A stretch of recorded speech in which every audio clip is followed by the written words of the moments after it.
While one reading the Megillah can think that at the conclusion of the eighth parak, that should suffice for ending the Haggadah, the Megillah at that point in time, because the Jews had been saved after all, Haman had been defeated, we can celebrate now. But the ninth parak then comes along and tells us how the Jews celebrated, which was how? Which was that the work is not finished, because not only did we want to be saved, we want to go kill hundreds of our enemies. And we want to ask for a second day to do so.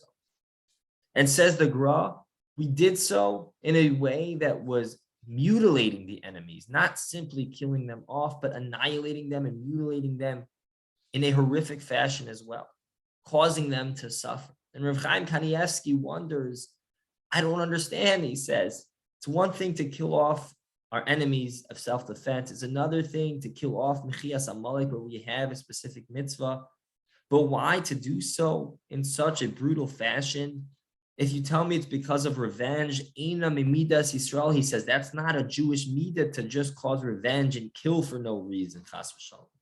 So what was going on? And explains Rav Chaim Kanievsky, we see Amalek, Haman. It wasn't simply that they were trying to kill the Jewish people.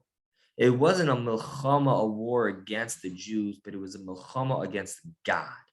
It was a war that they were trying to deplete the honor of God entirely. As we know, famously, the Medrash that tells us that Amalek was like that first person who jumps into a boiling ambatio or sachas, in a boiling bath. And even though they get defeated, they cool it down for everyone else. The Jewish people, we know, when Amalek attacked them, were at the height of the height, where everyone was scared of them, but they cooled that off for everyone else. Haman also, as a descendant of Amalek, wasn't simply trying to destroy the Jewish people. He was fighting against God. He was trying to deplete the glory of God. Therefore, explains Rav Chaim Kanievsky, when you battle against God, you're trying to put a pagam, a blemish, in the glory of God. That needs to be restored in its entirety. It wouldn't have been sufficient to simply save themselves and move on. But they needed v'nahafochu. They needed to do exactly what Haman and his crew had wanted to do to the Jewish people, to destroy them, to annihilate them, to eradicate their memory, as we had mentioned previously, to do so also in a gruesome fashion, to hang them and the like. And if that's what they were going to do, it's not simple revenge, but it's restoring the glory of God v'nahafachu in its entirety, which is really what we celebrate on Purim.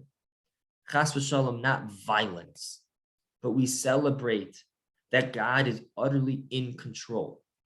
There is nothing anyone can do to take any glory away from God.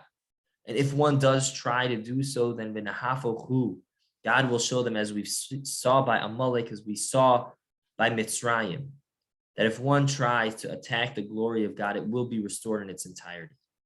If one causes a chilul Hashem, we will do a kiddush Hashem in response in the exact same manner.